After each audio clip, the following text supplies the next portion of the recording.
second, folks. Ugh. Good morning, everyone. Welcome to another episode of Spilling Tea. I'm your host, Tiffany Daniels, and yes, we're going to that horrible world known as the JRC. But before we do, the usual disclaimers. In the description box, you are going to see an article that the JRC does not want you to read.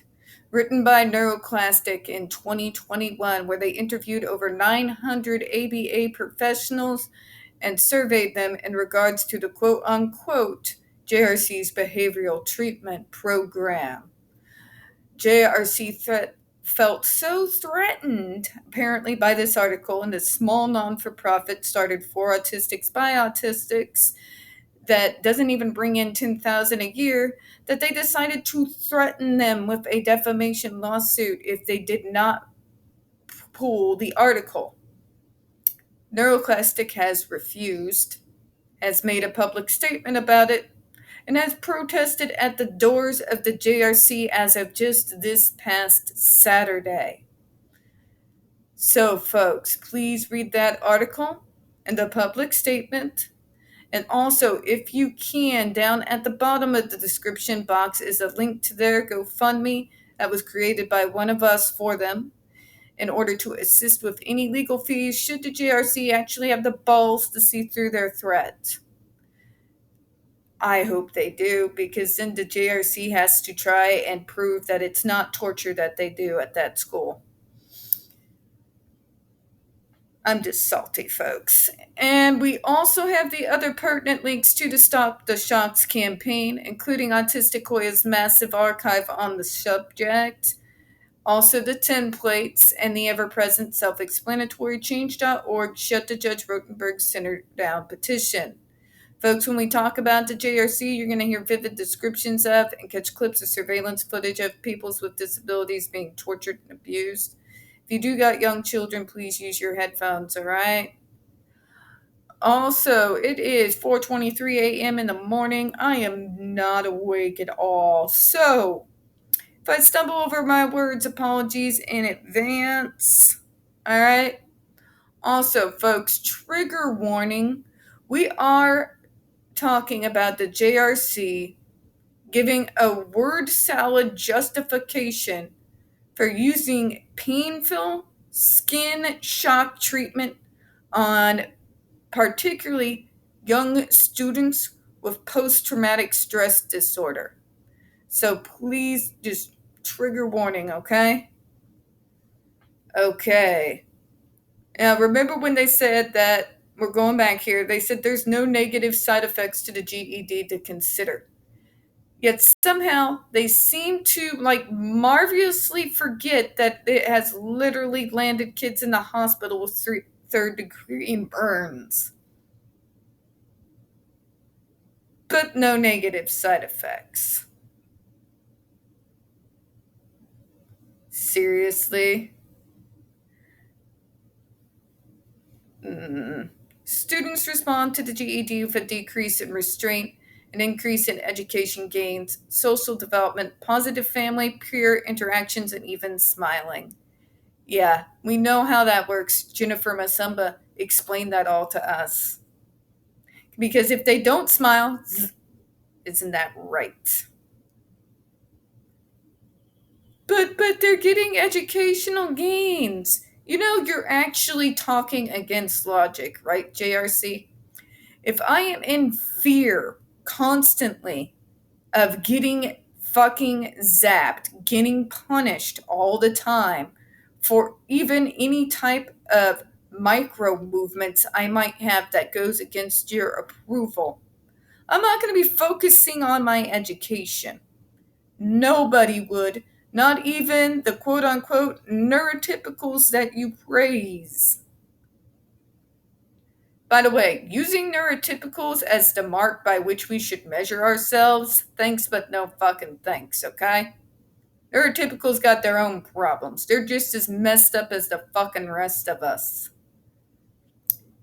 The contention that the GED has potential to increase the symptoms associated with JRC has no basis in fact. It actually has a remarkable, absolutely remarkable basis in scientific and personal fact. You're causing more physical pain to someone who may have come out of an abusive situation. And you're going to tell me that that doesn't increase it? You have people who didn't have PTSD before going into that school. They sure as hell got it now.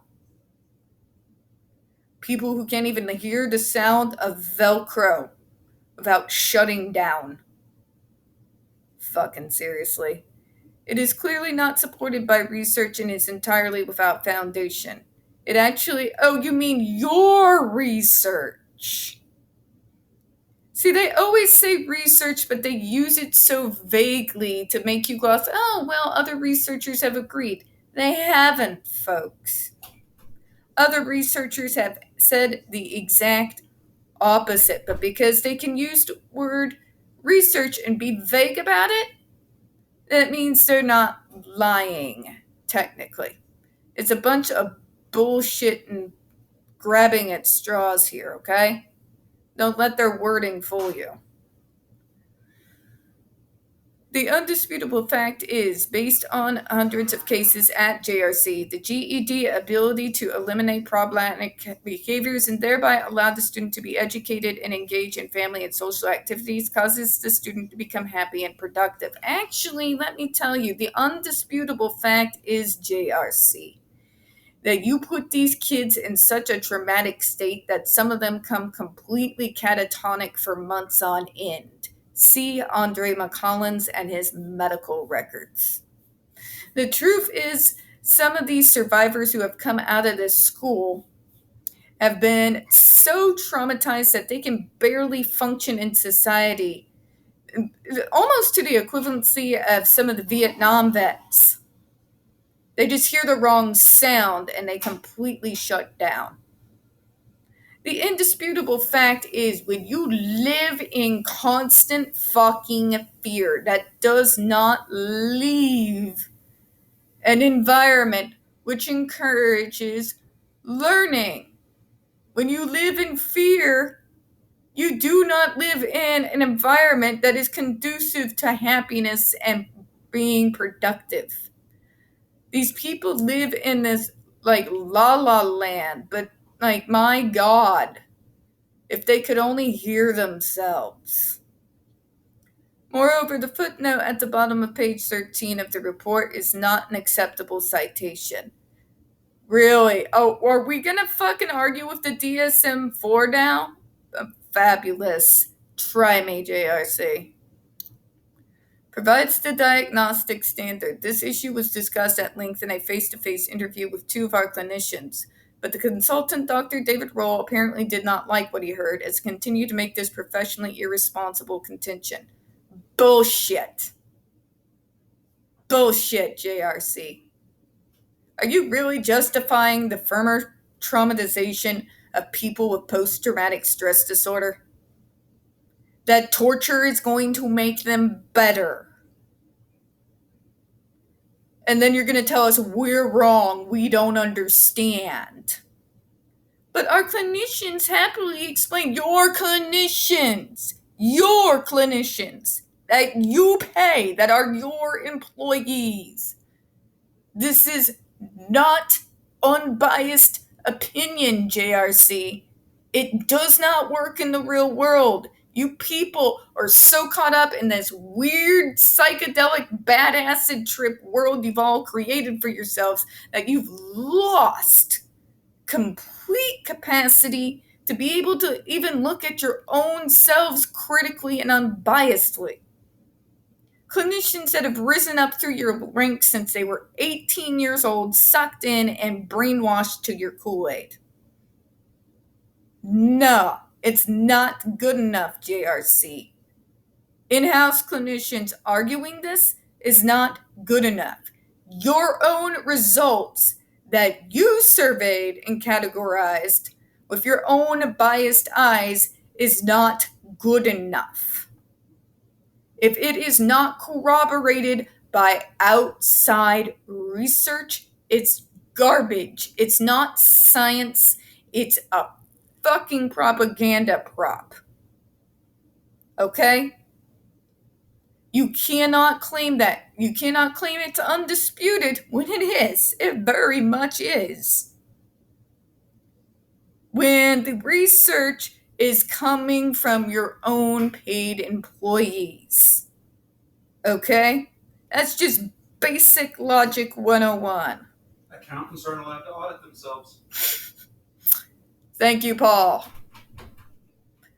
All right, folks, we're going to go ahead and close out on this note while I try to drain myself from that stupidity.